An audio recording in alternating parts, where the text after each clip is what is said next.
Kanjikode government vocational higher secondary സ്കൂളിൽ പ്രീകോട്ട് mills നിർമ്മിച്ച് നൽകിയ ക്ലാസ് മുറിയുടെ ഉദ്ഘാടനം നടത്തി.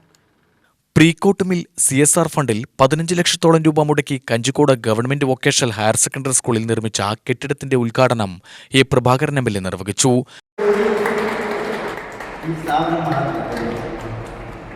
പലപ്പോഴും മറ്റ് സ്ഥാപനങ്ങളിലൊക്കെ മാതൃക എന്ന രീതിയിൽ ഞങ്ങൾ ചൂണ്ടിക്കാണിക്കുന്ന പ്രീമിയർ മില്ലിനെയാണ്.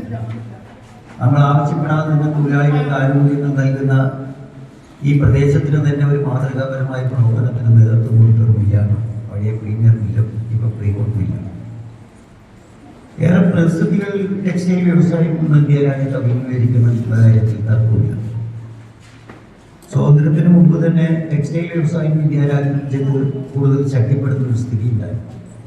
പക്ഷേ ഈ ആഗോളവൽക്കരണം ഉദാരവൽക്കരണം നയപ്പെടുന്നതിൻ്റെ ഭാഗമായി നമ്മുടെ രാജ്യത്ത് പല വ്യവസായങ്ങളും പുറകോട്ടടിക്കുന്ന ഒരു സ്ഥിതി ഉണ്ടായെന്ന് മാത്രമല്ല, ശാസ്ത്ര സാങ്കേതിക രംഗത്തിൻ്റെ നേട്ടത്തിൻ്റെ ഭാഗമായി ലോകത്ത് ഉൽപ്പാദിപ്പിച്ചു കിട്ടിയ സാധനങ്ങൾ ഒരു ഉള്ളംകൈ പോലെ ലോകമാകെ കൊണ്ടു നടക്കുന്ന ഈ പുതിയ സാമ്പത്തിക നയം വന്നു പല രംഗത്തും നമുക്ക് പുറകോട്ടടി ഉണ്ടായി എന്നുള്ളതാണ് വസ്തുത. ജില്ലാ പഞ്ചായത്ത് അംഗം M. പത്മിനി അധ്യക്ഷത വഹിച്ചു. പ്രീകോട്ട് മിൽ പ്രസിഡന്റ് KV ജോൺ മുഖ്യാതിഥിയായി. HR മേധാവി Guruvayurappan, AGM Unnikrishnan, school principal Shaji Somu, PTA president R. Sivanandan, SMC chairman Mohanakrishnan, പ്രധാന അധ്യാപിക CR Lathakumari, VHSC principal Krishnaprabha, MPTA president Preeja എന്നിവർ സംസാരിച്ചു.